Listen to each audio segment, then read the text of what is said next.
I was a teacher today. Welcome to the SEC.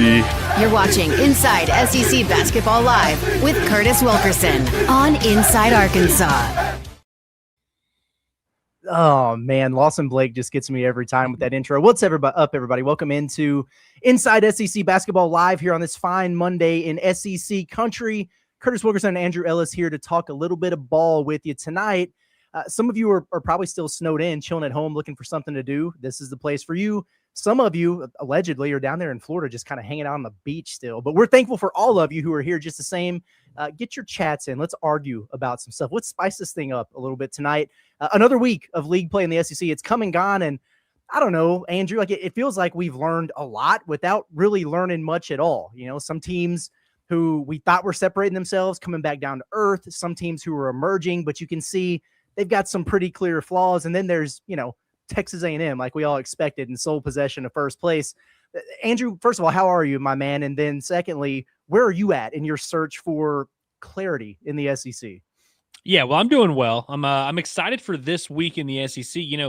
After week one, the standings just look all out of whack. And, there's some teams that would be 1-2, but you're like, oh, I think they're pretty good. And some teams that be 2-1, 3-0, and you kind of think they suck. Now we're getting to the point where the standings look about not exactly how we expected them to look, but we're starting to get some order. And you called for some arguments.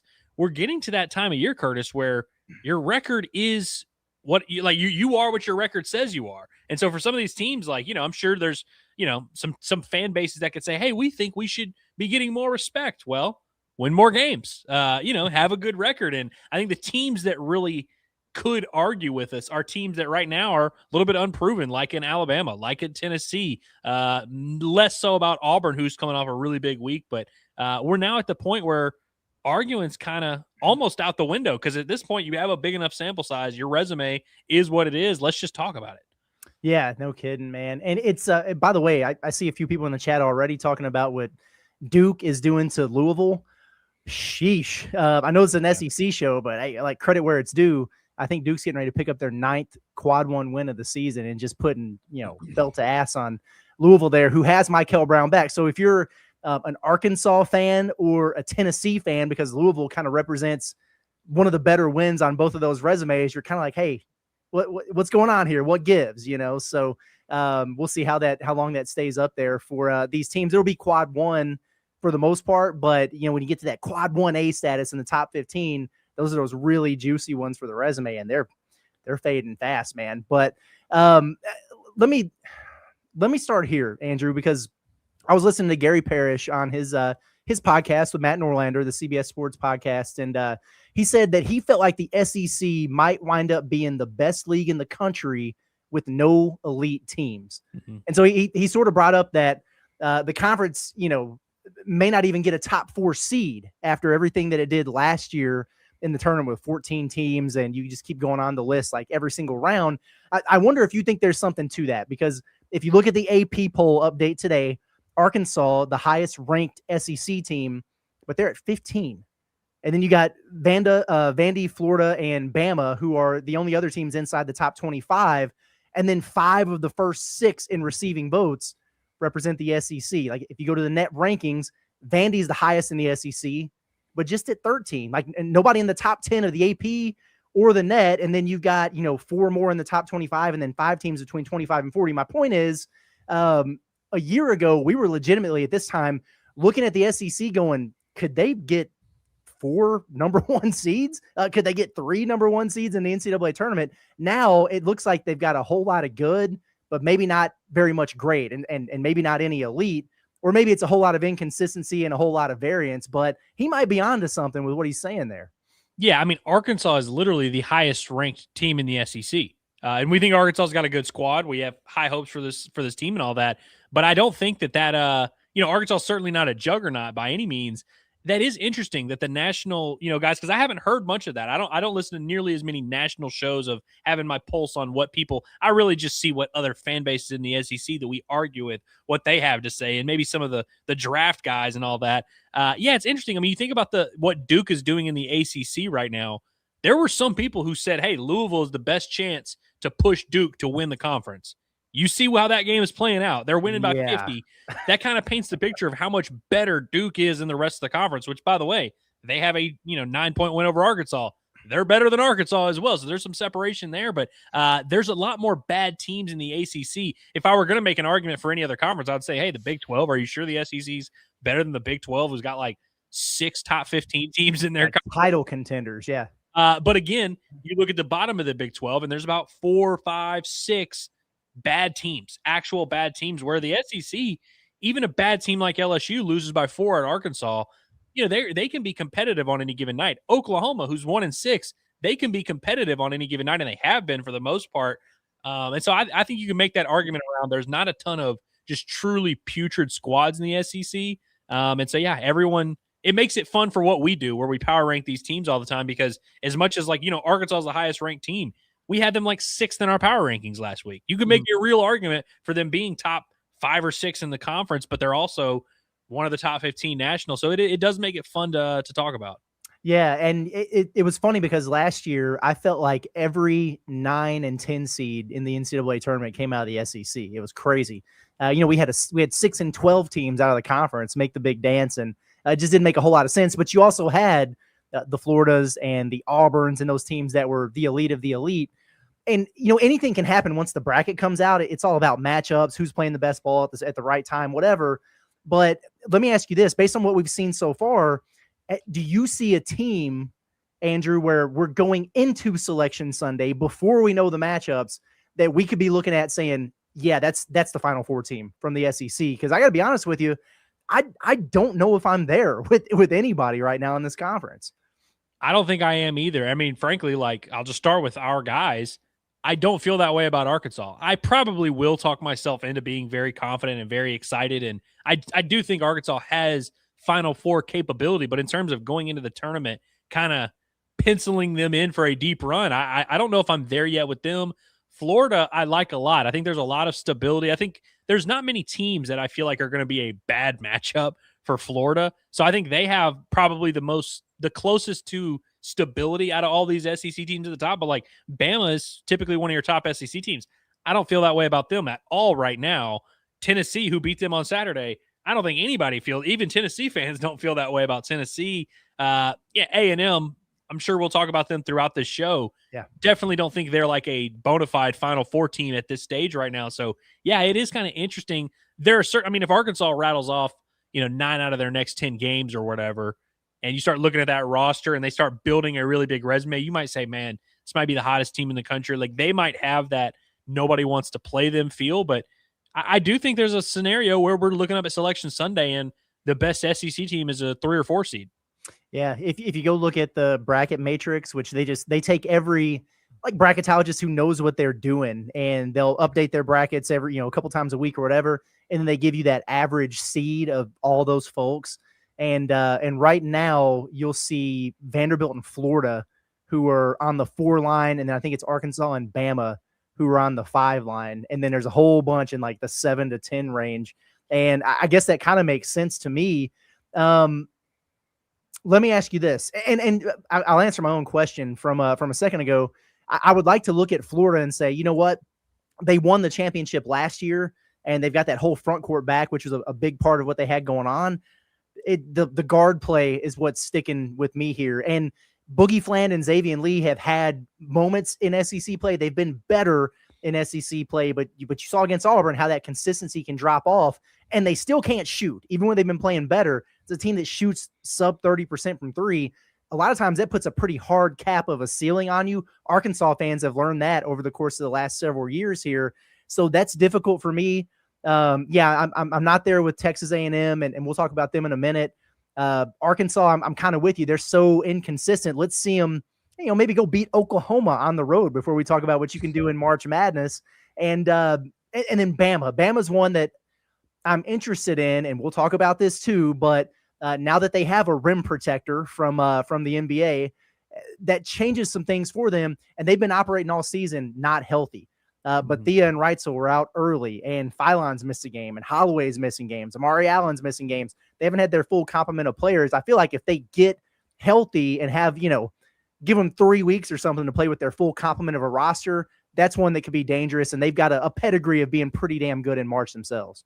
Yeah, and I think a lot of these teams, of course, Arkansas is going to go on the road and play Tuscaloosa. They're going to go on the road and play Florida, and a lot of these teams play each other, so there's going to be some beating up on one another, whereas in the ACC, everyone's kind of clear on the pathway for Duke to have this crystal clean resume going into March.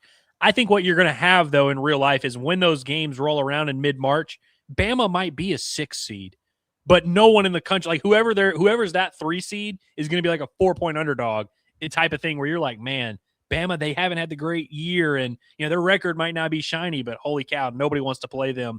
I could see Bama developing that kind of feel to them, and I think Florida too, same kind of thing where, yeah, they might end up being a 4 seed, but like when they're in the Sweet 16 against a 1 seed, they're going to be like prepared. They're going to feel like a very dangerous title contender. I do think it's interesting with their guard play because I agree. Like when Florida's season ends, I think I can tell you why it ended or what happened in that game. But I also think Florida's kind of built to overcome that in a weird way because a lot of teams like Bama, for example, if their guard play sucks in one given game, they have no chance of winning. A lot of teams, hell, if Arkansas's guards don't play well, they have no chance of winning. Florida might actually be the one team that could win a game where their guards aren't good, and they've had to do it a few times this year. But I think there's such a volatility to all, and we're talking about the literal best teams in the league. Yeah. Auburn's coming off an awesome week. I think they're going to position themselves pretty well come tournament time. Even Auburn fans would tell you, like, holy cow, we could get beat by anybody, though. Yeah, no doubt about it. Let's do this real quick. I think we did this maybe last week or the week before, but in terms of teams getting in to the tournament from the SEC, it was 14 last year. They're not going to match that as good as, the Big 12 is this year. They're not going to match that. That was just ridiculous. If I set the over-under at 9.5 SEC teams making the NCAA tournament, where do you think you would land on that? So I think I'm going over. Think you're going over? Okay. I think I'm going over. And once again, I'm going to do the thing where I go backwards, where I say, let me count the teams that aren't in. And if I get to 10, obviously, then we can't do that. Oklahoma, you're not getting in. LSU, you're not getting in. Mississippi State, not getting in. South Carolina, not getting in. That's 4 that there's no debate to be had, at least right now. LSU, although they do keep kind of popping up on that. But those 4 safely not going to be in the tournament. Ole Miss, I feel pretty confident saying Ole Miss is not going to make the tournament just because I don't believe in that group to really – they would have to go, 8-4 or whatever down the stretch. I just don't see that. Texas, I don't think Texas is getting in. So that would be 6 SEC teams. Interesting to me, Texas, because they're 12-8 and they're 3-4 in the league. Nothing about that screams NCAA tournament, but they blew out Vanderbilt. They just beat Georgia by 20. They went on the road and beat Alabama. It's like they're starting to put together some really nice wins, but they're taking on loss volume. They're going to be one of those teams, like if they wind up going 8-10 in the SEC, that's going to be the biggest discussion for the bubble. They're going to be the team, I feel like Texas, where we're going, well, if they win, if they win 2 in Nashville at the SEC tournament, they'll probably get in. Yeah. But they scream bubble to me for sure. I'm with you. And we were talking about Texas and Auburn last week. I think Auburn has answered a lot of their questions. Texas, they had a shot at Kentucky, lost that game, looked great against Georgia, so they're still doing the one-on, one-off type of deal. Who knows with those guys? Yeah, and so that if we're assuming Texas doesn't make the tournament, and the 5 teams I listed before them, that would be 6. So that would be your cutoff right there. If you're going over on 9.5, you can no longer have any more. Missouri would probably be the next team up on that discussion where, if the season ended right now, I think Missouri would be in. Dayton, maybe? Yeah, they would maybe be in.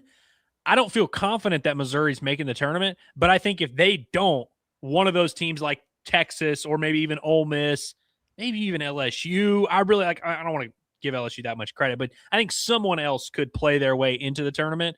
And so I'll go over on the 9.5 because I just think between Texas and Missouri, one of them gets in, but I'm not confident about it.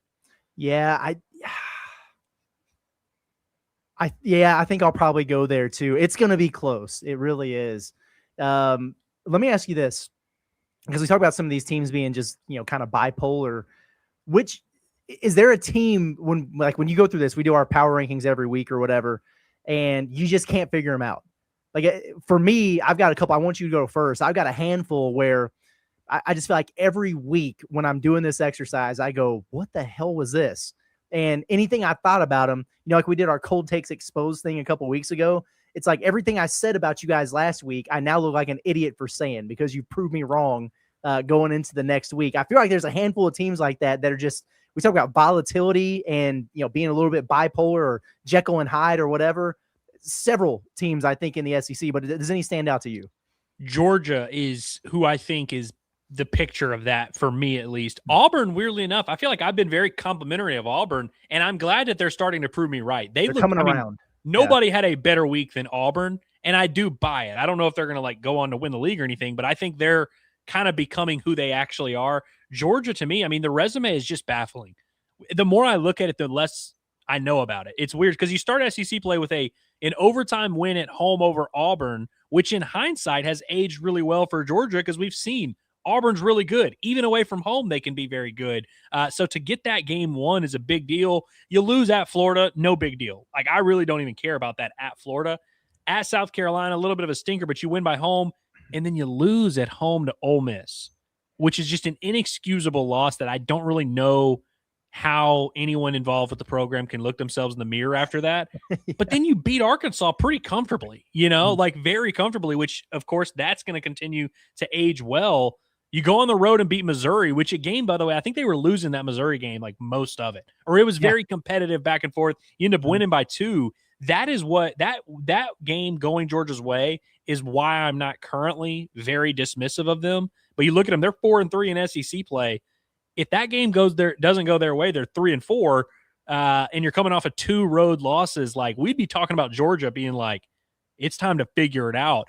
They're not quite there, and to where I'm panicked about them making the NCAA tournament, but I also don't really trust them or believe in them to have this big of a ceiling. But you look at the overall resume, they've got 4 losses on the entire year, and a couple of them are to some pretty good teams, so where it's not that big of a deal. But man, you lose by 20 on the road at Texas this week. I don't know, man. That's crazy to me. Yeah, that was wild. I think I predicted that that Texas would win that game. It's so hard to win back-to-back, sweep a road swing. And after they got that Missouri game, I was like, I think Texas might sneak them. I didn't think they were going to pop them like that. That was crazy. Georgia's a really, really good one. I'm with you on Auburn. I think that they might just be starting to figure it out a little bit. They've been so talented. That roster with Pettiford and Keyshawn Hall and Keyshawn Murphy, that's a really, really competitive roster. And, for me, I was concerned about them coming into SEC play because they had a few let go of the rope games, just got blasted and quit out there on the floor.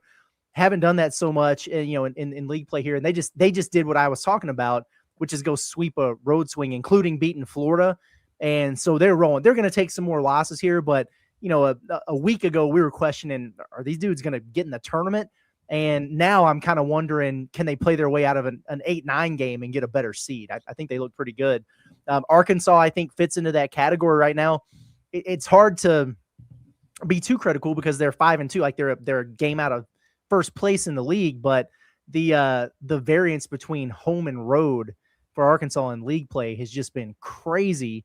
And I think we'll learn a lot more about them over the course of the next couple of weeks. You got 3 of 4 coming up on the road if you're Arkansas, and that sounds daunting, but good Lord, it's Oklahoma, Mississippi State, and LSU. If you can't figure those out, you're just probably not going to. Bare minimum, they need to get 2 out of 3. They honestly just need to win them all, though. Because you still got to take a road trip to Alabama. You still got to take a trip to Florida. So that piece of the puzzle we got to figure out. If they played the NCAA tournament in Bud Walton Arena, Arkansas would cut down the nets, but they don't. So, at Tennessee, that I don't know what to make of that Alabama game, to be honest with you, because I continue to not be buying it necessarily with Tennessee. And then Kentucky, I don't know what to make of what they've done here. They've won 5 straight. I think they obviously deserve a lot of credit for doing that. They won in Knoxville, which it's one of those things where they just have Tennessee's number as a program. I don't know if it's a styles make fights type of deal or what, but then you look at last week, for example, they didn't look that great. They kind of piddled around with Texas, and they wind up winning that when they almost coughed up the lead, but they win at home. And then Ole Miss, horrible basketball game on Saturday, and it's a 2-point game with 2 minutes left. They wind up winning by 9, but it's like they're getting the dubs. You're just wondering, are they just better than the middle of the pack, but not on the top tier with some of these other teams? We'll find out about them this week. They go to Vandy and to Arkansas. So maybe we're a week away from really being able to answer some of these questions. And at that point, we'll be halfway through the slate. Yeah, when we pull up the power rankings in a little bit, you'll kind of see, I say you, the listener, the middle of the conference is just bloated, where you have these teams that are all good. They've all shown flashes of brilliance and have things on their resume that you can point to and really believe in them, but you don't really trust any of them. This is the week where you can find some separation, because right now, Tennessee, Georgia, even Alabama, who Bama's probably deserves some more benefit of the doubt. Auburn is kind of in this category. Missouri's kind of in this category where you're like, on paper, you're good, but are you really good?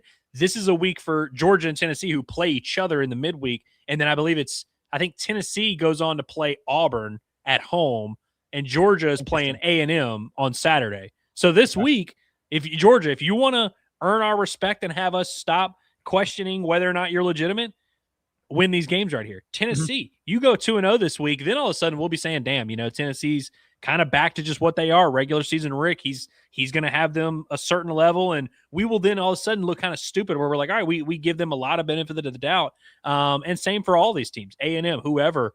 You want to earn our respect, just go out there and do it. And I think for Arkansas, this is their challenge, is you want to be out of these conversations. If Arkansas goes 2-0 this week, they would be 1-7-2, which you'd feel really good about. But also, we would stop having the high variance. Oh, do we trust Arkansas? We wouldn't have to do this weird song and dance with them, where a lot of these other teams that are jumbled up in the middle, I feel like they're trying to claw their way out of that. Mm-hmm. Yeah, I agree. Hey, you mentioned Texas A&M. Let's talk about the first place team in the conference for a minute here. We knew, I think that we knew going into last week they were probably going to go 2-0. They did it in very convincing fashion to move to 6-1. Did the two blowouts over South Carolina and Mississippi State, not the wins, but the way in which they did it, did that do anything to sell you on their staying power as a contender? We know the schedule is getting ready to flip, and I'm getting ready to lay it out there for you. Maybe we'll do a rest of the way type of prediction for A&M, but did last week do anything for you other than them win 2 home games against the 2 worst teams in the league? So I want to be cautious, because they are about to go through an absolutely brutal stretch where they could, frankly, I feel, and this is going to sound crazy, because I think everyone is of the opinion that A&M and Vanderbilt are the 2 biggest frauds in the league. Everyone believes that. I don't think either of us necessarily feel that way, but I feel the same way about A&M right now that I felt about Vandy 2 weeks ago, where I'm like, okay, you're clearly like going to come down to earth at some point. Like, you're not just going to run the table here. But even when you do come down to earth, you're still going to be way higher than I ever imagined for you. And I just want to give respect to that, because I think you look at A&M's schedule and you say, all right, man, they're going to lose on the road at Georgia on Saturday. Maybe. They're going to lose on the road at Alabama. Florida at home, you're probably not getting that one. You're not winning in Bud Walton. You're probably going to lose to Vanderbilt. So you're looking at A&M's schedule and you're like, man, that's 5 or 6 losses they could take.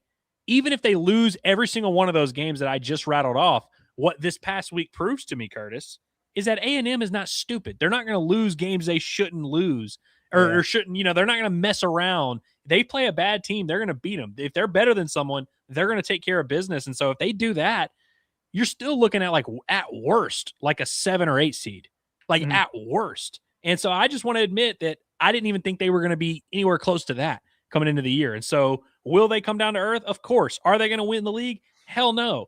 But they're still, like, clearly better than we all thought, and they're going to safely be in the tournament, even if they don't beat any of these good teams. And I don't know. I don't know if I can be super confident that they're not going to beat anybody good.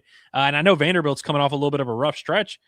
I kind of feel that way about them, where I'm like, yeah, they're clearly not, this juggernaut that they look to be early in the season, but that's still a very solid, easy, not even sweating on Selection Sunday tournament team who plays a pretty interesting brand of basketball that could be tough to prepare for.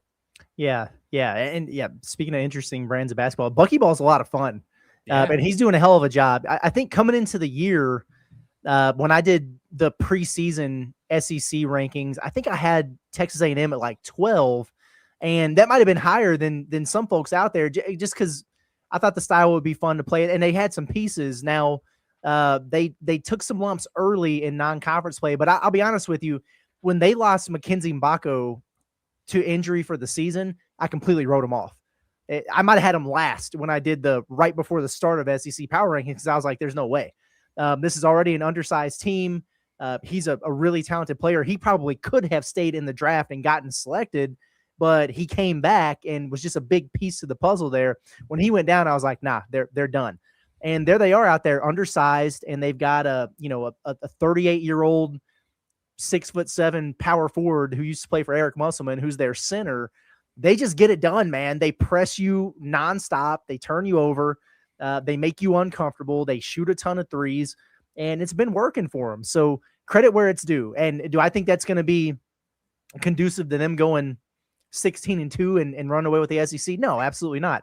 I'm with you. I think they're going to lose some games here. They have 11 SEC games left, and I'm thinking, if they go 7-4, I would consider that a major win for them. I'm thinking they're going to go more like 1 over, 1 under 500 the rest of the way. And to your point, that's going to put them in a really solid spot when it comes to their tournament seeding, their SEC seeding. They're going to be just fine. And frankly, even when they started like 3-0, I wasn't buying it. And we even had the conversation, last week on Inside Arkansas Live about they're not a lock for the tournament.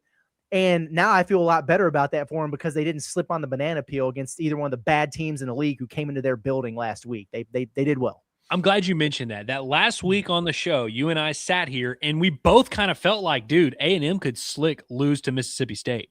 Like they could just do something stupid like that. So it would be unfair if I a week later just was like, oh yeah, who cares if they blew these teams out by 25? We thought they might lose to them. So clearly they're a little bit different than we maybe initially thought. And I just want us to acknowledge that we are moving the goalposts. And we will eventually move them to a point that A&M cannot clear the ball through the uprights. But it's only after we've moved the goalpost 5 times. Can we just agree on that? Same for Vanderbilt. I think everybody, once Vanderbilt lost 3, was like, see, they suck. They're only going to be a 5 seed. Okay. Yeah, exactly. Who's your team of the week last week? Well, I mean, was it Auburn? It's got to be Auburn. Yeah. One, just beating Florida in Gainesville, that alone, that might be the best win anybody else. Did they go beat? Was it Ole Miss that they went and beat by 12? Yeah, beat them on the road, beat them comfortable. Again, isn't like a monumental victory by any means at all. It's and frankly, Auburn's another team. We sat here last week and we were like, dude, they kind of have to beat Ole Miss because all these road games that they have on the agenda, going to Bud Walton, going to Gainesville, that's going to be tough for Auburn. I think they showed us a little something this week. And I think that's what it comes down to is like all these teams that you have all these questions about, all of them are a 2-0 week from you feeling completely different. And that's how it is with Auburn. Frankly, that's kind of how it is with Arkansas. Not that we think it's night and day, but like, you remember how depressed everybody was after the Georgia game and like really was like, we had people genuinely still doing a thing of like, I don't know if this team's making the tournament, and they're stupid for feeling that way, but it's like, you could at least have that conversation because of how bad they looked. You go 2-0 at home, you feel very different. I think Auburn has kind of solidified that they're at least too talented to miss the tournament, which honestly may end up being just all they do because I'm sure they're going to have some volatility still, but they're my team of the week for sure. Yeah, I think Auburn's clear. If it wasn't them, you'd probably have to go with Tennessee because they go on the road and beat Alabama, which is that's a great win regardless of circumstances. But given the circumstances as we transition here, I think it was very notable. Yeah, Tennessee, they're America's team after what they did on Saturday, going down there and beating the G League All-Stars with the Alabama Crimson Tide. On one hand, hey, it should be noted, Aiden Holloway didn't play. Amari Allen didn't play. Those are 2 of their 3 best players. And they took a guy, I'm not going to say off the streets. They took him out of a professional gym, had him practice once, and then put him out there and played. Clearly he was in the gym, Curtis. He was working out somewhere. I don't know where he was. But. It's crazy. But I want to, we got to talk about the Bediako thing here. Sure. Because, James Najee, he goes to Baylor and he was on, he got drafted 31st. We know the whole story. And Louisville's got their guy, but he's redshirting. I think BYU's got a guy who was in the G League that he might be playing a little bit for him. It's like we've seen this. We all know despite Alabama fans will go to the furthest lengths of the earth known to man to justify every reason why this could be okay besides the obvious, which is he played multiple years of college basketball, gave up his eligibility, went pro, did it for 3 years, and is now trying to reverse that decision and come back and play. So that's the sticking point with people. And they have a hard time understanding that, I feel like. But he played. He actually looked damn good. None of these other guys have. But he had 13 points. He's dunking basketballs. He's a rim protector that they don't have.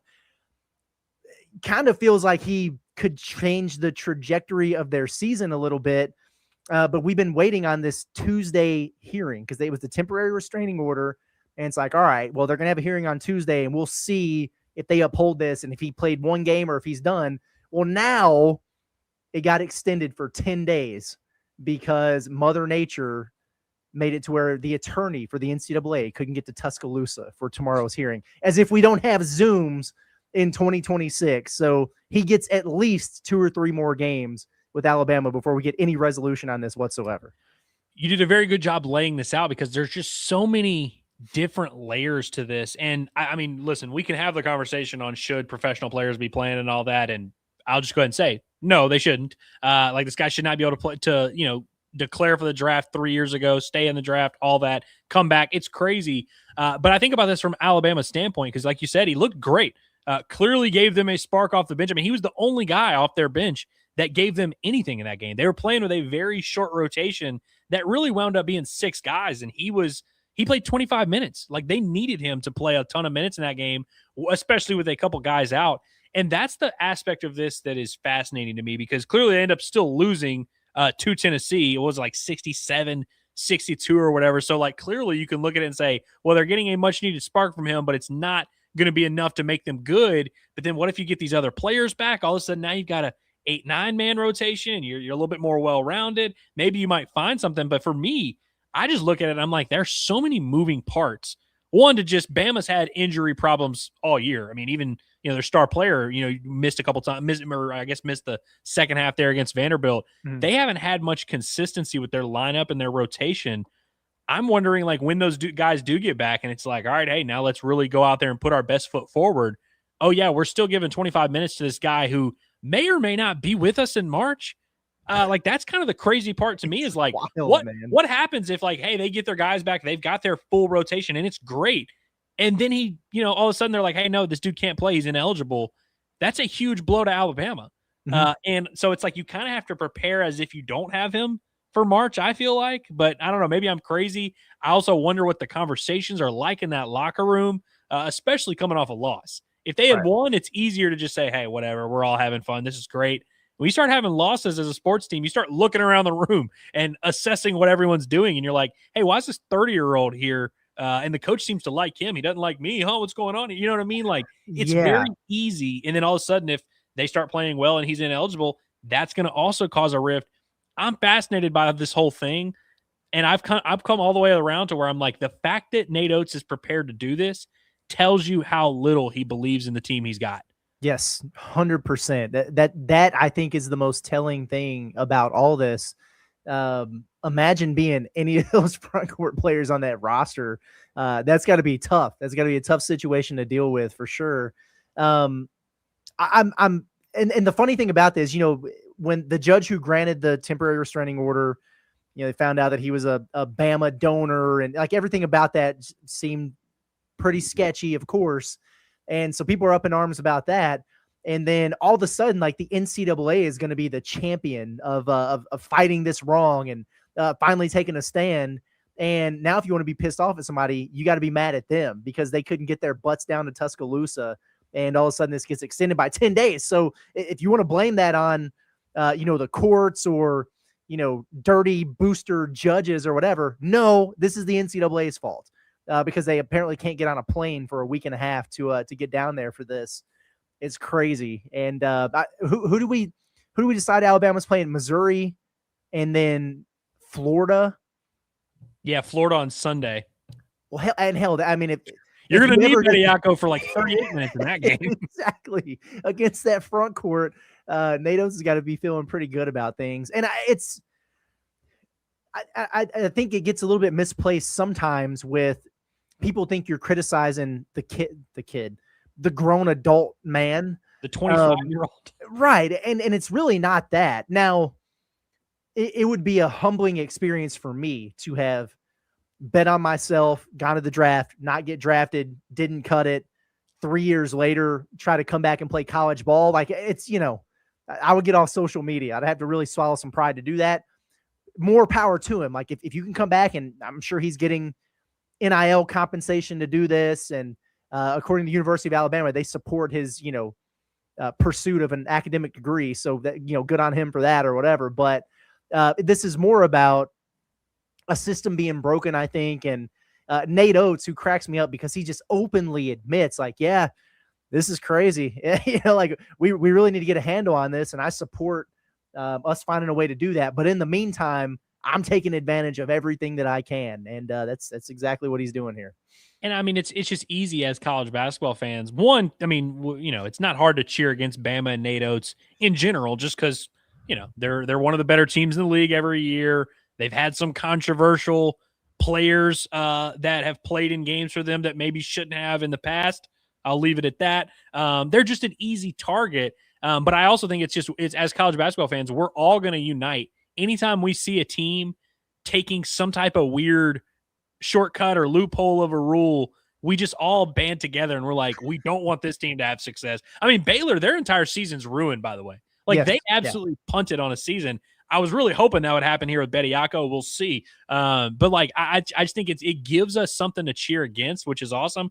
Here's what I've just noticed now, Curtis. So it's 10 days from tomorrow is where it's being extended, right? Mm-hmm. That would mean that he would be able to play in, obviously, the Missouri game. Tomorrow he'll play against Missouri. Sunday he'll play against Florida. He should be able to play Wednesday at home, the 4th against A&M. And if that ban if that ban actually does go into effect and he's not able to play after that, Bama's first game would be Saturday the 7th at Auburn. Could you imagine Bama? Let's say that they beat Missouri tomorrow. Cool, whatever.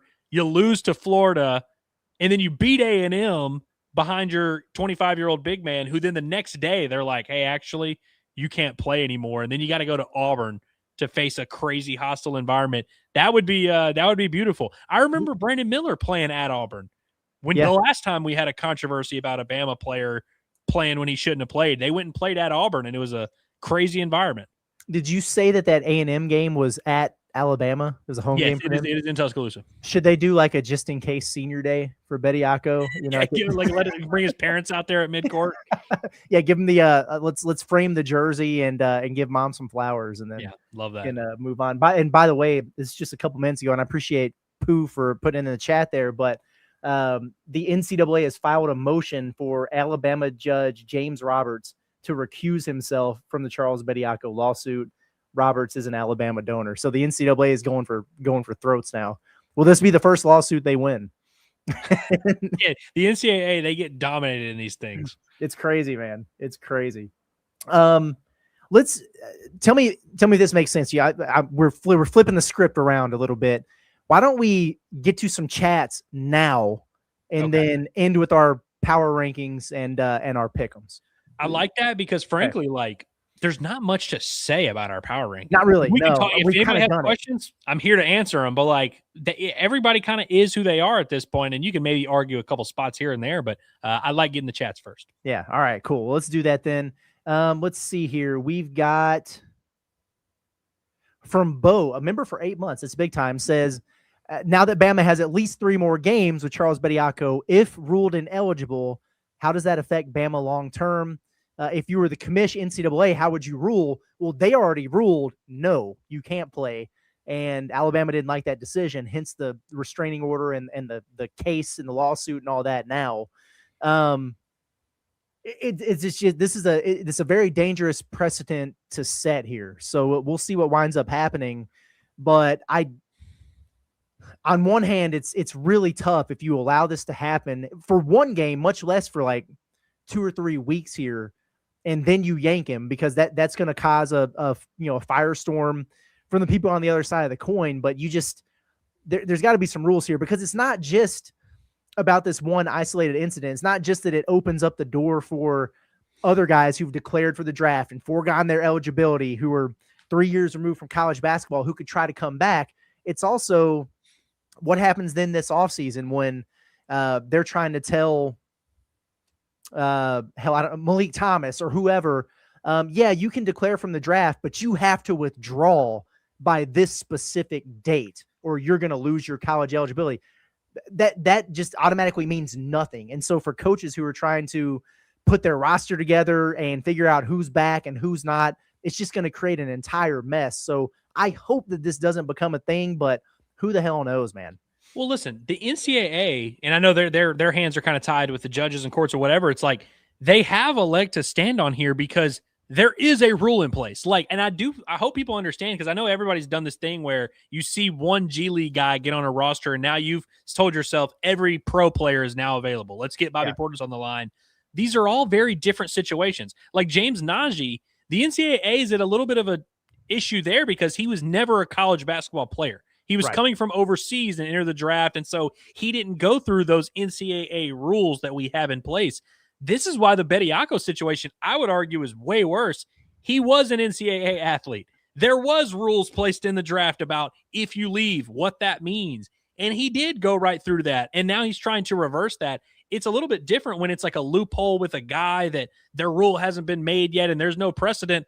There very much is a precedent for if you're in college basketball and you enter. So, yeah, I certainly wouldn't be letting this dude who's already foregone his eligibility.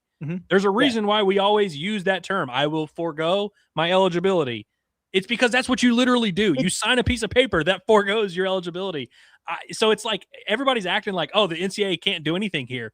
The hell you mean they can't? They have a little sheet of paper that says, I will not come back and play college basketball. He signed it. He went to the, this is a no-brainer here. And I do think the importance to notice the difference between these things. What was the kid's name? Was it like Quentin Flowers or something like that? Trenton Flowers. Trenton Flowers, who played in the NBA and was trying to come back. That is a different situation completely than James Najee, who got drafted but never signed a contract. And that's a completely different situation than Bediako, who was in college and got drafted. Like, the difference between these situations and the details of it need to be acknowledged and need to be adhered to. Like, it's okay to just, whatever the rules are, let's abide by them.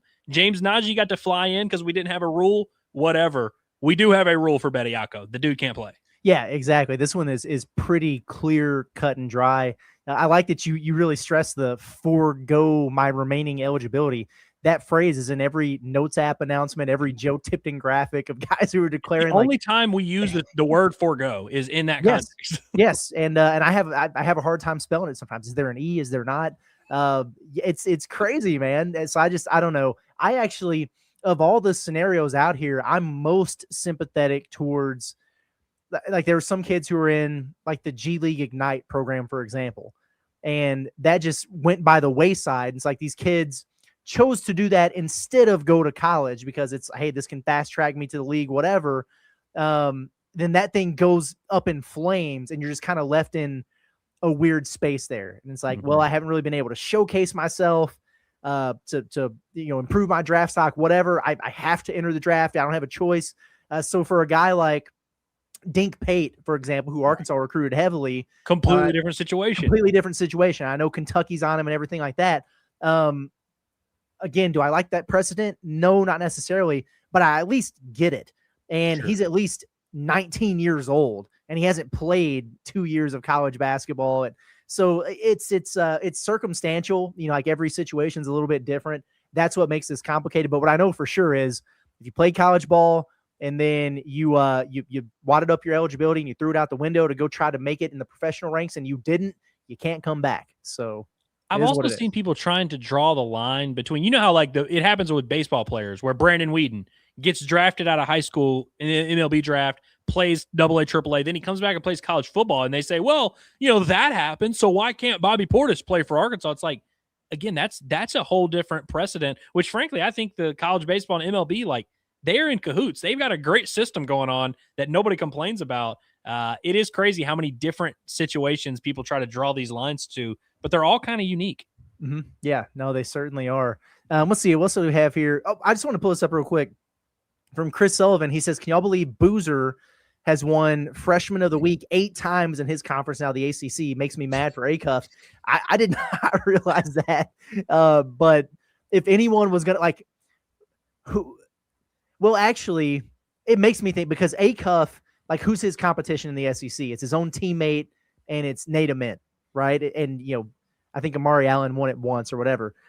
With Boozer, he's at least got Caleb Wilson in his conference. Like if he's outdoing him every week to get that award, that's pretty impressive. But isn't Caleb Wilson averaging like 20 and 10? He's how has he not won the award at all? Crazy. Yeah, he's been phenomenal. So this actually impresses me more for Boozer. Like if Boozer was in the SEC right now, what would that look like between him and Acuff from a week to week? Would he have 8? I don't know. Yeah. Maybe not. But I thought that was interesting. Is this a safe space, Curtis? Yeah, of course.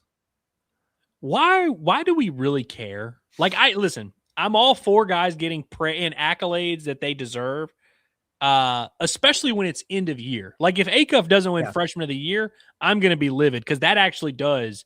We talk about who won Freshman of the Year in whatever year. Mm-hmm. We never talk about Freshman of the Week or even how many times they've won it, which I'm happy that we're doing it now with Acuff, and I'm cool with doing it as a thing. But I keep harping. I'm harping on Chris saying it makes him mad for Acuff that a guy in a different conference has won his week award a couple more times, even though Acuff is setting the record for the SEC. Mm-hmm. I just really I know people get mad about the co thing too. I have a hard time getting upset about it if I'm being honest with you. Maybe I'd feel differently if Acuff weren't winning them. Yeah, something that would make me madder or more upset for Acuff is that he hasn't won SEC Player of the Week yet. Yeah, with everything that he's done, as opposed to this. But yeah, it is funny though. But don't let Cam Boozer's greatness make you mad about Acuff. I mean, that dude's if you're a Razorback fan, very clearly how good Cam Boozer is. So, dude, I'm at the point now with this freshman class in college basketball. I just don't care where we rank them. AJ DeBance is playing right now. The only reason I'm not watching him is because we're doing this. If he's playing, I'm watching. If Darren Peterson's playing, I'm watching. If Cam Boozer's playing, if Caleb Wilson's playing, if Darius Acuff's playing, I'm watching. Let's just. I mean, I know I hate to be the corny guy here. We've got a historic freshman class in college basketball. We do. Let's have a good time with this, and let's not overcomplicate this. These are all studs. We don't have to do the thing where we and even Michael Brown, we don't have to do the thing where we're went 1 for 12 tonight against Duke. We do that off camera. Yeah, for sure. We do it off camera, but it's I'm tired of trying to put down these other dudes. And last week we were doing the argument with the dude who's is Acuff better than Darren Peterson? I'm one, he's not, but two, doesn't matter. They're not even compared to each other. They're not even in the same conference. Right. I think people should just be enjoying this year of college basketball because it's really not like this most years, frankly. It's been a whole heck of a lot of fun to watch for sure. Our resident A&M fan, Luke, says, love how Bediako gets an extension for the Aggie game. That's tough for you. Yeah. I kind of wish it didn't happen because then it would be, think about Bama's style of play versus A&M's, and it's just 10 guards on the floor. It would actually be a really, really fun watch. I don't know how much Bediako is going to change things out there, but that's actually going to be a pretty damn fun game to take in. Now, here's what's interesting. Now, I don't think this is going to matter for these two teams because Bama and A&M will be safely in or whatever, but how the tournament, they do that where if you have a game where you're missing your key player like Louisville, they will take into account, hey, Michael Brown was out for these 6 or 7 games. Yeah, with their full squad, they're whatever. So let's say now Bama obviously lost Saturday or whatever, so it doesn't really apply to them. But if you're A&M and you're in that weird range, and it's man, if we had gotten a win over Bama, we'd be in a better spot. The committee might take that to account if Bediako is ineligible and out of the picture completely, and you have a bad loss to Alabama in that time period. I mean, it might only factor 1%, but it is something. Yeah, for sure. David's had some good chats in here tonight. He says, I'm just here to argue that Texas A&M is fraudulent. Had to get to that one right after we read the A&M fans comment there. Yeah. Fraudulent based on what? Fraudulent, you don't believe they're the best team in the SEC, or just fraudulent period? They're going to fall off the map here, because I am sold on them now as a NCAA tournament team, but I am with you from a standpoint of they're in sole possession of first place on January 26th, and I don't think they're going to win the conference. I've been seeing a lot of people say that Texas A&M is overrated, which is interesting because they are unranked. Yeah, How are maybe they overrated? Yeah. Even like all of the voters and all the media people and all the coaches all came together and said, this is not a top 25 basketball team. They're like a 9 seed. And you think they're worse than that? You think they're worse than 31? Like, where do you think they're at? Are they top 50? Like, do you think the net rating has them too high? Like Ken Palm, hell, don't look at our power rankings because we just did the thing where we put them at number 1, if I'm being honest with you. Yeah, exactly. Yeah, we need to start identifying for real. It's like if you're saying they're fraudulent, I can hear you out because I think there is something to it. But it's like, do you think they're fraudulent as a top contender to win the league, or do you think they're fraudulent as a threat to win a tournament game, or like where are we? Do you not think they're going to make the tournament? We got to start quantifying this, right? And to lead into the next one here from Ryan, which is it's funny. He says, "Let's argue about who's the most overrated SEC team." And why is it Kentucky? Once again, unranked. Same thing applies. Yeah, exactly. They've won 5 SEC games in a row, and they're not in the top 25. So, now are you not buying? It's like, oh, this 5-2, it's BS. Like they're getting ready to play some good teams. They're going to get found. Then that would be fraudulent, but overrated. They shouldn't be receiving votes because that's what they're doing right now. Yeah, I think it's completely fair to say, hey, Kentucky's won 5 games in a row. They aren't as good as their conference record indicates. And frankly, I think they're going to come back down to earth. I actually agree with that statement, but I don't know. We'll see what we have them in our power rankings because really we're about to reveal rankings. So we can say who's overrated and underrated or whatever. But we do kind of adhere to the things that happen. Like we don't think A&M's the best team in the conference, but they're at number 1 in the power rankings because you got to give them love. They have performed the best. Mm-hmm. No, it's very true, man. David also says Gary Parrish might be the best college basketball personality not named Curtis. Thank you for that. I don't know if you ever listen to their show, but yeah, he's really good. He's entertaining, and some people get annoyed when you track off a basketball for a little bit and you get off on some weird tangent and sell some stupid ass story. But he's entertaining, and I appreciate that. I feel like him and Norlander are a good mix because Parrish is just like very off the cuff and he can like toe the line, the boundaries a little bit. And then Norlander, he's really, really smart and he's structured and he's analytical and all those things. They're a pretty good duo. Are they as good of a duo as Curtis Wilkerson and Andrew Ellis? Let's not push it. Let's not push it, but those guys are all right. If we were doing the Mount Rushmore of college basketball personalities, and I'll even remove us from this conversation because obviously we'd be on there, but I will go. So Rothstein that's my GOAT. Oh, you want to talk about who the GOAT? Rothstein is my GOAT. I respect that guy like no other. Would you put Fanta on there? Fanta's up there. Yeah. I wish he wasn't so Big East biased, but his Big East spaces are awesome. But I gained a lot of respect for Fanta after seeing him in the pub. It's rare that you get this opportunity. You're in a pub in Providence and you're seeing Fanta just like night out, Friday night, Saturday night, just doing his thing. And there's a freaking Xavier basketball game on the television and he's just dialed. He's like, people are trying to talk to him and he is dialed in on the TV. And it's like, because there's no cameras going, we're seeing him in real life. And I always liked Fanta, but like, I'll always have that in my brain of like him just at the pub dialed in on some Big East basketball. That's good stuff, but he's up there. I mean, there's other names we could go through. There's other names. And you Willis would probably get like a default option in there. Sure. Yeah. I like Gary Parrish. I'll say this. Not many people like him, but for that reason, for him being so, polarizing and everything, Jeff Goodman's on that list of like notable, because he's the one that everybody loves to hate. Therefore, whether you agree, you listen because you want to disagree with him, because you want to yell at him, you want to clip him and aggregate it. So he gets a lot of run because of that. I see Fishman, Diaper Dandy's the Dick Vitale reference, which listen, where do we go with this? Because like currently, I don't think he's obviously at the top of his game. He's not out and about as much, but like for as long as he is living, when we talk about iconic college basketball personalities, he's on, whether it's a top 3, top 5, top 20, he's on it. Yes. I just didn't include him because it's like, the current day and age right now where we live in. Sure.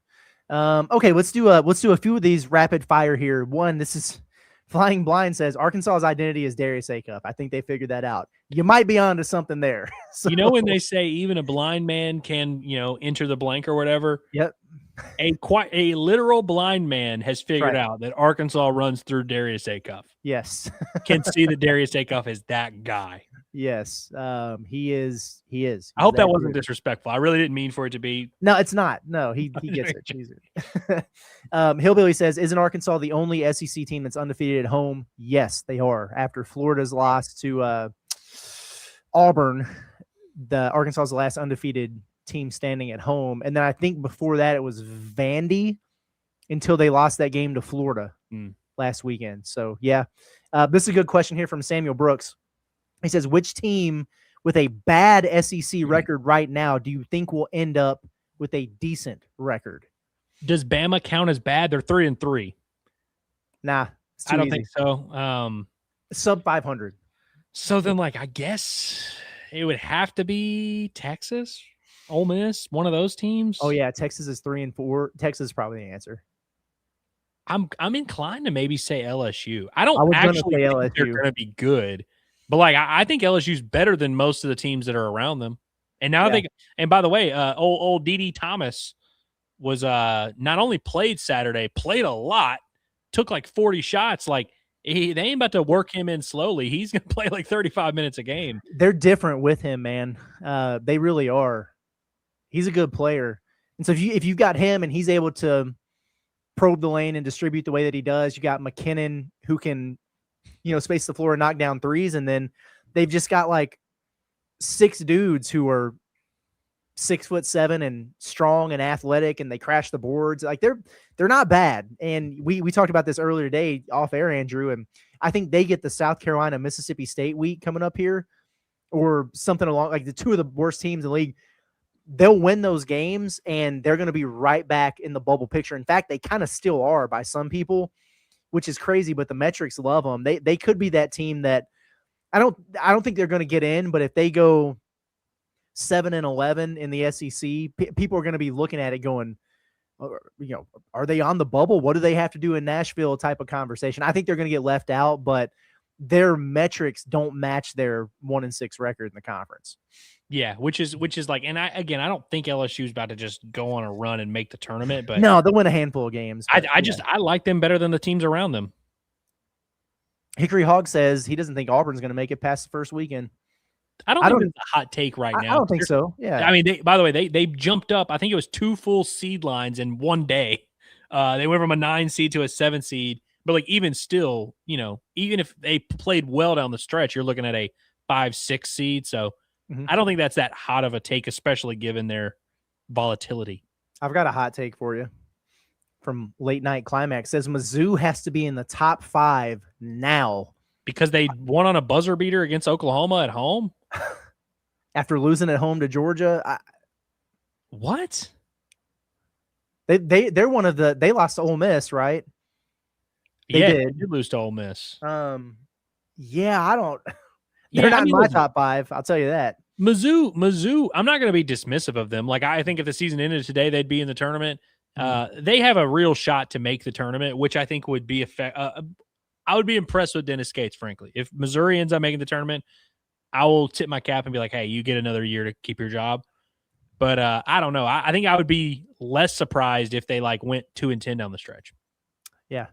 Yeah, I tend to agree. They're very, very much on that cut line right now. They ain't nowhere near the top 5 of anything. Sad Hogs fan says the season ended today, would be a 4 seed. Talking about the Razorbacks, maybe 5. I would think a 5 probably for Arkansas. Get through another week. Here's what Arkansas needs, because they've got the quality wins. Blowout Vanderbilt, double digits Tennessee, Texas Tech on a neutral, Louisville still. Those are really good wins. They need more of those secondary wins to kind of beef up the resume, because anytime, think about North Carolina last year, folks, when they were 1-13 or something in quad 1 games. Well, how was everybody justifying putting them in? Well, yeah, but they've got 11 wins in the first 2 quadrants. People look at those and it's well, they've got, this many wins over good to really good teams. And so Arkansas right now, they've got the quad 1A wins, and all that stuff looks good, but they've only played 2 quadrant 2 games. So there's like 6 total. If they handle their business this week, now here's the thing: right now, Oklahoma quad 1 game for Arkansas, Kentucky at home quad 1 game for Arkansas. If they win both of those games, they're going to move back and they'll be quad 2s. But you would look up and all of a sudden Arkansas would have 8 in the first 2 quadrants, and it adds a little bit of beef to that resume. Then I think we could start talking about the 4 seed conversation. And frankly, at some point, these teams who are ahead are going to play each other and start taking some losses. There hasn't been a whole lot of teams who are taking water so far that are ahead of Arkansas. I kind of look at it like with the AP poll, like let's say the Razorbacks win 2 games this week. Who are they really in position to pass? Because you're starting to get to that territory where all of these teams have like 1 or 2 losses on the year. Some teams are going to start taking water for you to pass them in the seeding, but I think a 4 is on the table for Arkansas. I don't think they're there just yet.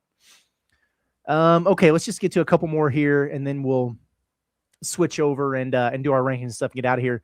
Robbie, Downtown Brown, says, does Dominique's kid go first round? He's talking about Wilkins from Georgia. Says he needs to or needs to change schools. The answer is no, because he's not playing enough. He's a freshman, and he's not playing near as much in conference as he did in non-conference. He had a couple threes on Arkansas, but you remember like early in non-conference, he had like the in-game windmill, and people were like, "Oh, he's Trevin Brazil." And he strikes me as a guy that will almost certainly come back to school, right? I think so. He might transfer and maybe go somewhere else, but he's got a chance. I mean, he's 6'9" or whatever and super athletic. Yeah. But I don't think it's going to happen. This would not be the draft I'd be wanting to get my name in, frankly. Right. David says Auburn lives and dies with Keyshawn Hall because he's a matchup nightmare. I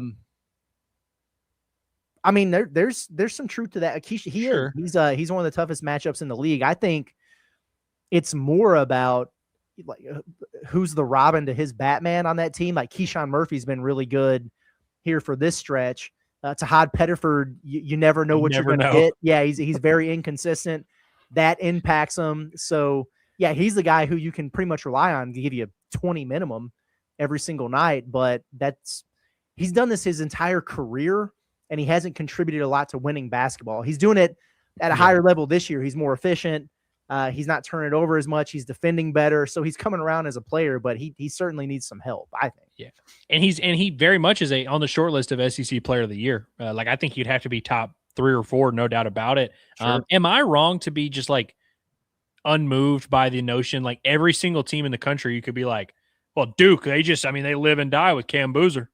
Arkansas, they live and die with Darius Acuff. It's like, fair. Yeah. You mean teams run offense through their best player? Is that what you're accusing them of? Like, that's a big part of the game plan. We got to get our best player going. Yeah, for sure. You got to watch out. Hey, the Rams, they would have won last night, but they died with Matthew Stafford. Yeah, exactly. Last one here from Caleb George. He says, the LSU team bus is still in Arkansas. It just slid off the road in Polk County, according to Zachary Hall, the weather guy. So that can't be their like actual team bus because they didn't bus to Fayetteville, right? There's no way. Did they have to bus back because airports weren't?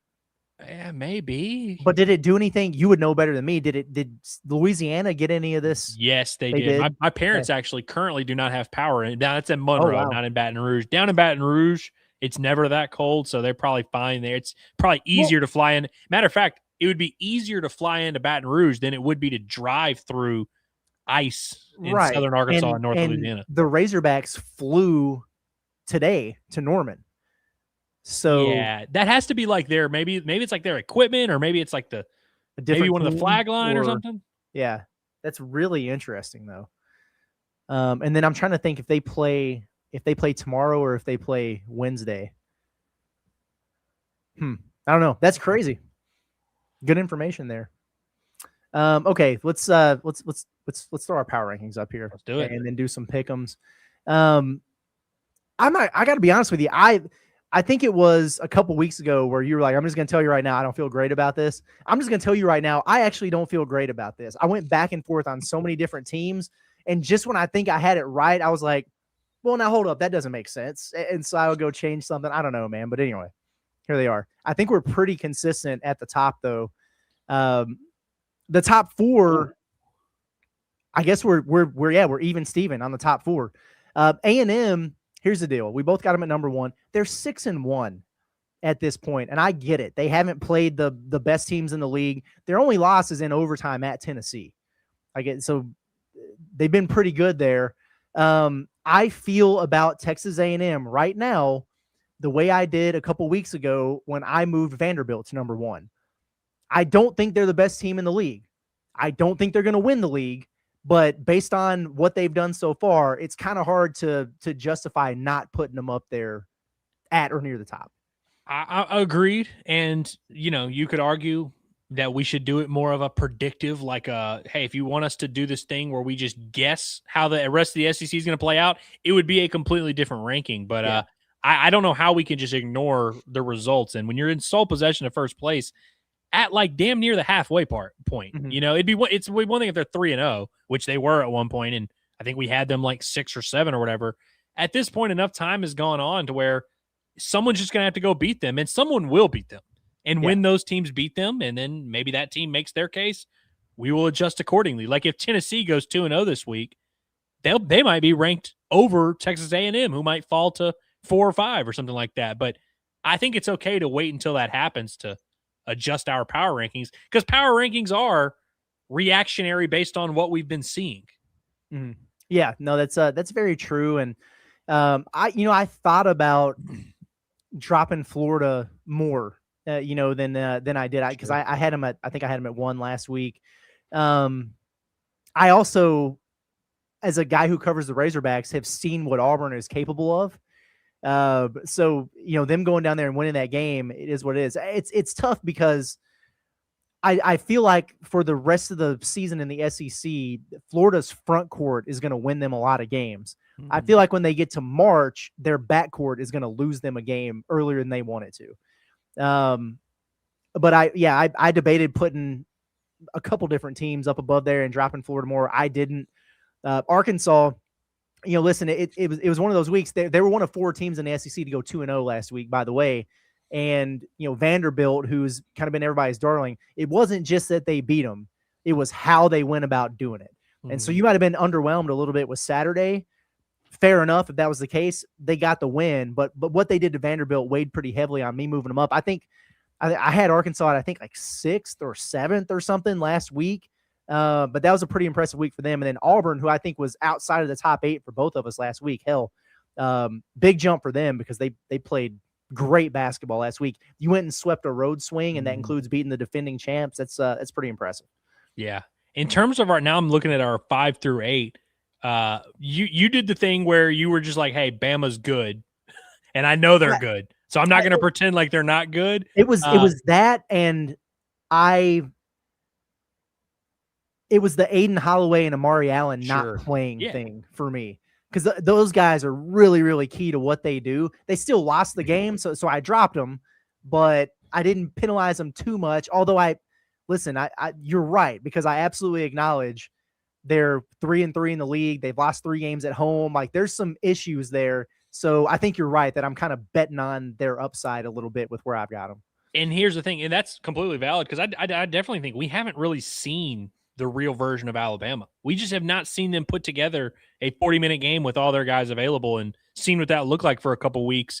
My thing was I was just like, I can't have Tennessee below Alabama because they just won in Tuscaloosa. Right. And all those reasons that you just laid out are completely valid. But that was where I was like, I'm just going to have to move Bama because of that. Right. And because I was like, I'm not ready to put Tennessee at 5 or 6. Right. And so I just kind of knocked Alabama due to that. If I could go back in time to 10 a.m. this morning, I'd probably move Vandy down. Yeah, I'd probably move Kentucky down too. Screw those guys. That suck. Yeah, and Kentucky, I think I left them right where I had them last week because they didn't lose. They went 2-0, but I don't know how impressed I am by it. I will say this though, and I love hearing the back and forth from everyone. Like OKC says, I'm sorry, Curtis and Andrew, Kentucky is not better than Tennessee. I will just point out that them in Knoxville. They beat them in Knoxville, and they're 2 games above them in the standings. So, like, this is where it comes into where it's like, listen, we can even, and listen, I don't even think he's wrong. Like, I think you can make a real argument Tennessee's better, but you're asking us to just outright ignore the results of the games that are happening in the league. Right. And I just am not, I can't sign up to do that.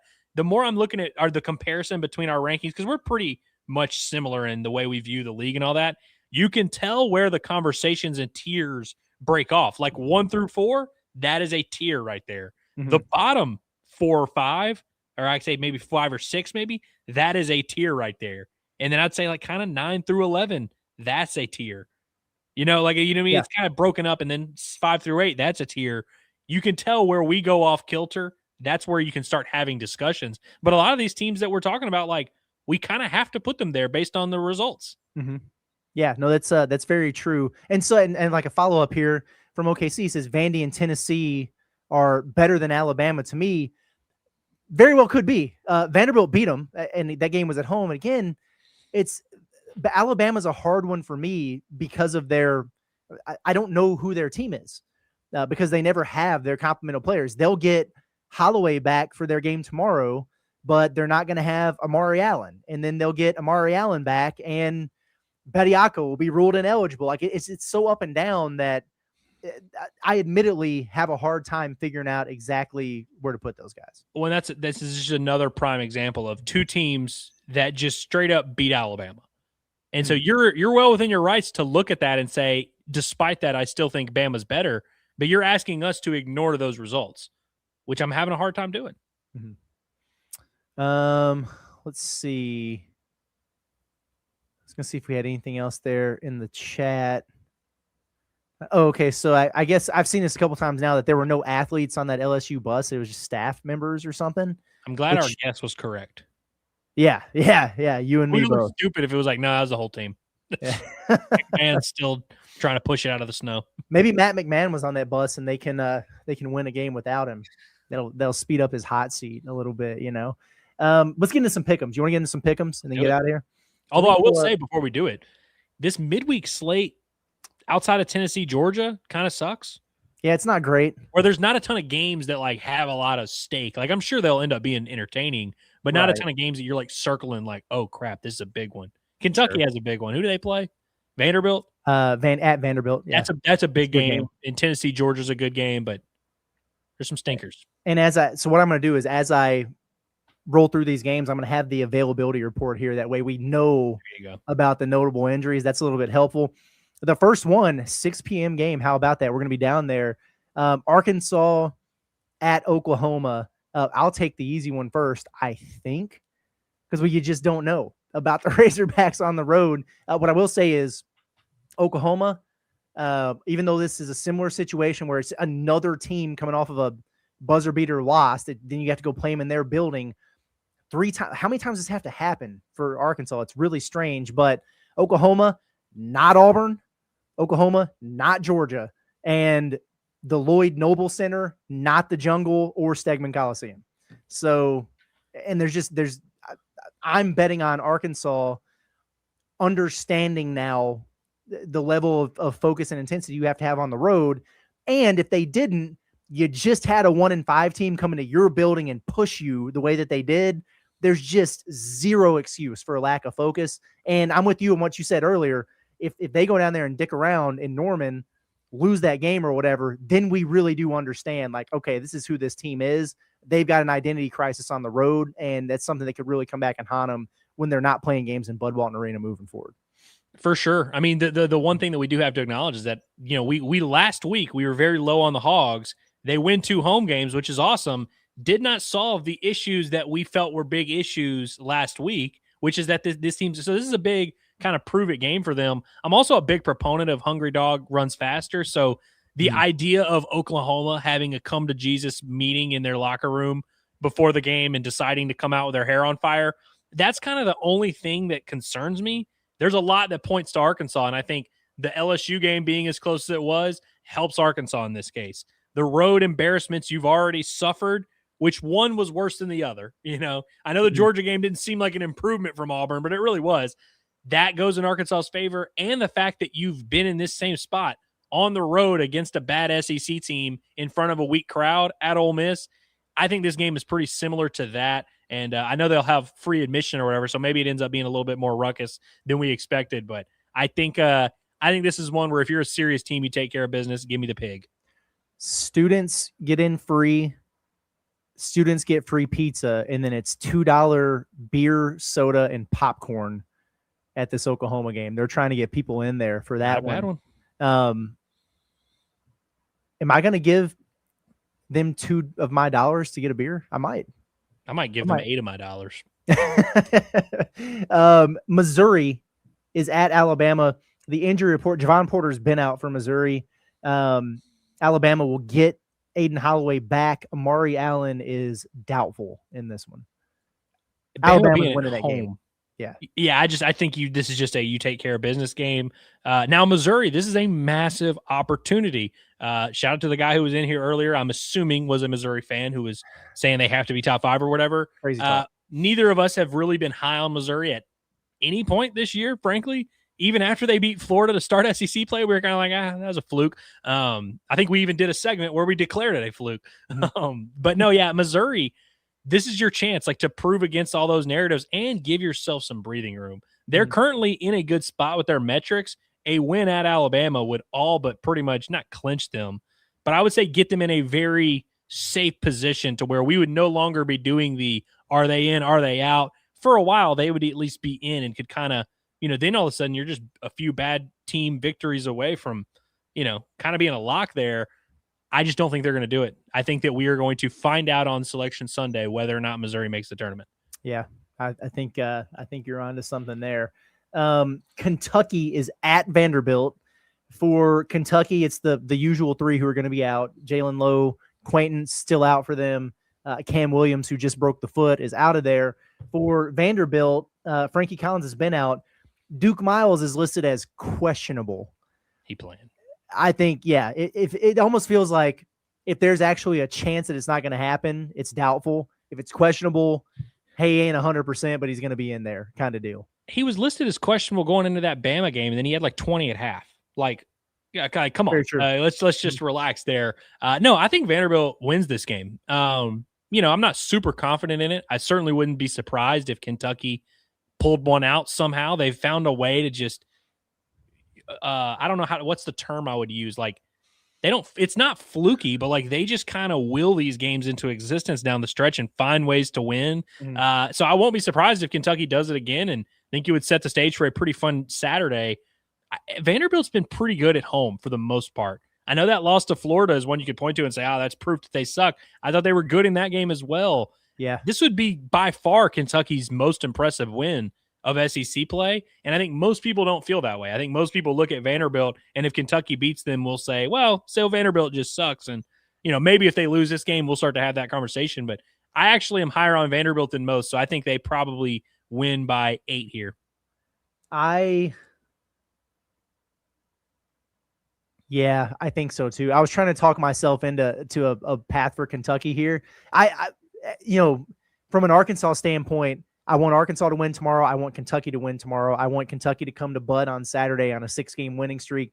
I like the way that whole story would set itself up a little bit better, but that's a tough one for Kentucky there. They're going to get got at some point here, and I think Vanderbilt might be the team to do it. How do you beat Vanderbilt? It's with size and athleticism, heavy on the boards. If Quaintance was playing, maybe I'd feel a little bit different. Moreno could definitely give him problems, but then after that, is Brandon Garrison going to get a double-double? I don't think so. So I want to go with Vanderbilt in that one. Texas at Auburn. I'm going Auburn at home.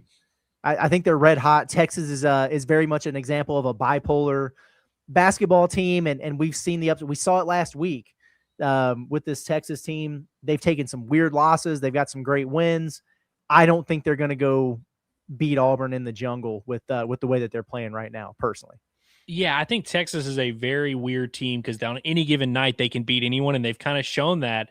But even after their big wins, I just don't really buy it with them. I think there's just I don't know what it is. Maybe it's just because it's year one and you're not supposed to have that much success in year one of your program. But I would be pretty surprised if they went into Auburn. But frankly, I'd be surprised if just about any team went into Auburn. Like, I mean, if Arkansas had a game scheduled at Neville Arena tomorrow night, I would not expect Arkansas to win. Mm-hmm. I think if Florida, I mean, obviously they just beat them in Gainesville. If Florida were at Auburn tomorrow, you'd feel pretty confident about Auburn. So it's not even really a knock on Texas. I think Auburn's kind of rolling, and they were rolling at home before they got these two massive road wins. Because even last week we were like, well, we know Auburn's really good at home, but and now they're back home after getting their signature win. I'd imagine it's going to be buzzing in there, and I think this is kind of an overcorrection game where Texas has been frauding their way into like close games with everybody. I think they're due an ass whipping here. I would agree. Tennessee coming off that win at Alabama, going to Georgia, who is coming off getting tummy stick by old Texas there in Austin. So am I crazy for thinking that Georgia is more talented, but Tennessee is better coached? No, I don't think you're crazy for that. Or it's like more offensively talented, maybe, because I get it. Tennessee's got Nate Ament, and he's who is probably the most talented player in the game. Great prospect, but like overall, they just have more guys who I feel like they can go to get a bucket. And Tennessee, I think, has two guys that fit that mold, and then the only other way they score is with a bunch of offensive rebounds. I'm very big. I'm actually going Georgia here at home because I'm big on it's so hard to sweep a road swing in this conference. And for Tennessee, if they go win at Alabama and then turn around 72 hours later and win at Georgia, that's really, really impressive. And I just haven't been that impressed with Tennessee throughout the course of the season. So I'm going to go with Georgia here. It's kind of a coin flip for me to the point where I wouldn't be surprised if it goes either way. Yeah, I was kind of on the fence, and you have successfully talked me into Georgia. If the Ole Miss game hadn't happened, I would be like over the moon confident, where I'd be like, yeah, Tennessee, that we agree that Tennessee's got a little bit of fraud in them. Like I don't think this is the worst Tennessee team they've had in the last 5 years or so. I like the way Nate Ament's playing. Like he's really taken a step forward since that game in Bud Walton Arena, I would say. And I do think Tennessee's starting to kind of kick it into gear almost, where like they're getting back to normal a little bit. Especially because when you win in Tuscaloosa, even if you do it 5-4, you should be pretty confident coming out of that. And so I think that, there's just a lot of stability with that program. And for Georgia, we just don't know. They don't have that year-to-year consistency. So this is a big opportunity for Georgia to kind of show us that they're an adult, that they can take care of business at home. They've been pretty good at home for the most part. Even the Ole Miss game that they lost, they scored 95 points. I think they can set a pace offensively that Tennessee can't match. These last two, we can go through these pretty quick. Mississippi State, yeesh, man. They're on the road at LSU, also yeesh. I spent a little bit of time saying I think LSU is maybe better than their record indicates. So obviously I'm going to take them to win this game at home, but that's going to be a tough watch for anybody. I'll tell you, now that I'm really thinking about it, Texas has to look back at that SEC opener against Mississippi State where Hubbard just came in there and dropped 30 on them. Yeah. And that has to make you want to, go crazy. Because if Texas had won that game, you're sitting there looking pretty. You'd be like, man, they're 4-3. They haven't been great, but they've got some signature wins. They're taking care of business. They're on a great track, man. Good credit to them. That loss is aging worse and worse because of how bad Mississippi State has played and how they've gotten their ass whipped. When they got their ass whipped by Kentucky, we were like, wow, we didn't even know Kentucky could do that to anybody, let alone like a Mississippi State team that we borderline respected. I can't believe it's gotten as bad as it has for Chris Jans at Mississippi State. I thought he was a stud, man. I didn't think Arkansas should hire him necessarily, but I thought he was a stud at New Mexico State. I really did. I have LSU in this one as well. I thought that Mississippi State under Chris Jans would be a lock for an 8-9 game every single year. Every single year. I thought they'd at least play good defense. Yeah, they're going to be a 5 seed in the NIT or something this year. Is there any world in which Florida doesn't bounce back and beat the hell out of South Carolina? It's in South Carolina. There is, because that gym is weird. The gym is weird. Gym is a weird. It was like I want to say it was a buzzer beater last year that South Carolina they lost. That Florida beat them on a buzzer beater. That was a championship team, in fairness, in South Carolina. I think there is a scenario where it's in the second half of this game and we're like, oh yeah, remember 2 weeks ago when Florida was like the most inconsistent team in the country and they were like 9-5 entering SEC play and they couldn't quite, you know what I mean? Like it is, because there was a stretch there a few days ago where we were like, dude, Florida's unbeatable. These dudes might win out and literally just waltz to the natty. But then you think about it and you're like, man, they came up short in non-conference a lot. Are we sure they're really that great? But no, I do think Florida wins this game, but it won't surprise me if they sweat a little bit. Mm-hmm. Yeah. South Carolina does kind of suck, though. They do. Well, I think about that Arkansas game and how bad their front court was. And I think about what Florida brings to the table. And it's like, could be a tough one for them there. All right. Anything else you want to get to before we get out of here? I want to make fun of a Kentucky fan before I leave here real quick. And I'm going to help you out. So Big Blue Productions, who I'm not really making fun of you. I appreciate you for being here. We're having a good time. But he said he referenced how earlier you said that Kentucky needs to stop getting players that are already injured. I believe you said that on Inside Arkansas Live today. And then he says the only player they have is JQ, which tells me that he did not listen to what you said. Correct. You were specifically addressing Vanderbilt struggles with athleticism and they struggle with size in the front court. JQ happens to have both of those traits. So Kentucky, it would be nice to have him in this game. I think do I have that summary mostly right? Well, that, and also I'm saying that you only took half of what I said earlier. You have a hard time having me feel sorry for you using the injury crutch when you recruited JQ, who 2 weeks earlier had surgery on his ACL. Like, you knew he wasn't going to be ready for the season. You knew that it was going to take some time for him to ramp up. You knew that setbacks like he's had were going to be highly, highly likely when you went out and got him. So when that happens, any circumstances that come up from him playing or not playing or being in and out, you chose that long, long ago, back in April, whenever.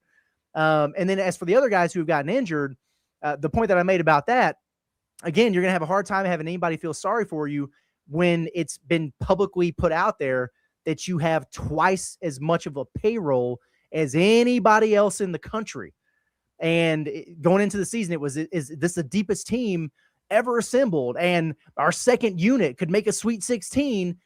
Show us then.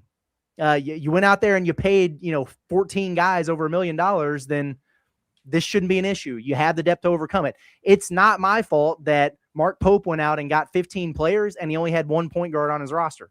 That's on him. That's a roster construction deal. So if you need to do the mental gymnastics to feel better about a team with a $22 million payroll underachieving, be my guest. But I think you should just be happy that they've won 5 in a row here to get themselves back in the conversation, because it could have gone in a very, very poor direction. I agree with that for sure. And listen, obviously, I'm not trying to do this thing like to make fun of Kentucky, because listen, they're doing well right now and they play Saturday. We will wait and talk our crap on Sunday because we got to wait and see how that game plays out. But I do remember us when that report came out about the $22 million roster, we all had the same reaction, which was, why would you want us to know this? Mm-hmm. One, like, we can talk about whether or not it's true, but it's like, if you're convincing us that it's true, you are convincing us that the players on your roster cost an exuberant amount of money that, frankly, why would you pay that much? If you spend $23 million on a roster, you should have 10 legitimate pros rather than one NBA draft pick on your roster who's not even really playing for you. And a bunch of 6 men from other schools. Right. And so if you're going to be all, you can't now be like, oh, well, we just, we got a bunch of injuries and we don't have a ton of depth. Well, then why did you tell us you had a $23 million roster? We all thought it was stupid in the moment when you started bragging about it. Yeah. Yeah, no, I think we agree from that standpoint. That's all I had for final thoughts, by the way. Yeah, just the amount of pre-built, like I hadn't really seen too much of that, and I kind of inside I applauded it for a while because I was like, hey, you know what? This is, I think there's a level of awareness there of like, yeah, we can't really lean on that as much as like last year, for example. I feel like they had a better case with Lamont Butler and Jackson Robinson, Kirk Creesa, all that stuff happened. It was like, damn, man, that's pretty tough there. The entire theme of the offseason for them was, this is never going to happen again. Depth is never going to be an issue again. You went out and recruited this team. And now that we're going into this week where it looks like you got a couple of tough games coming up here, I'm starting to see it pop up all over the place. Down to 3 best players, by the way. down 3 starters, by the way. When you were at full strength, you looked worse than you do now. So you should be thankful, I guess, that, with these injuries, Mark Pope has been forced to not play 13 guys anymore. So anyway, appreciate you, Big Blue Productions, for once again coming in at the very end of a show to try to make a bad point. And, we caught you before we got out of here. So appreciate you coming in. But no, in all seriousness, I can't wait. We almost need to do one of these on like Friday. Thursday night or Friday. Yeah, Friday. But yeah, make sure you tap in at noon on Friday, because we got to get this banter going. It hasn't been as fun this year with Kentucky as it was last year. We need to get that going a little bit, Well, I have I know exactly how we can get that going, Curtis. It's just going to result in the Razorbacks taking a fat L on Saturday. That will definitely get the conversation. That would get it going. Yeah, it would for sure. All right. We're going to get out of here. Appreciate everybody, even you, Big Blue. Good stuff in there. Appreciate the banter from everybody. It's a lot of fun to do this, and we like hanging out with you guys. But programming note, next week, we will have our first guest on the show. So be on the lookout for that. We'll announce it a little bit later. We're excited about it. You'll have a pretty good idea about who it's going to be by this time tomorrow. So we'll just kind of leave it at that. But be on the lookout. And if you're not subscribed, get subscribed. Do all the things. We appreciate you, but we're going to get out of here for now. So for Andrew Ellis and intern Cameron and intern Gigi, it's been Curtis Wilkerson with Inside Arkansas and the Inside SEC Basketball Live Show. And we will catch you guys next week. Everybody have a good one.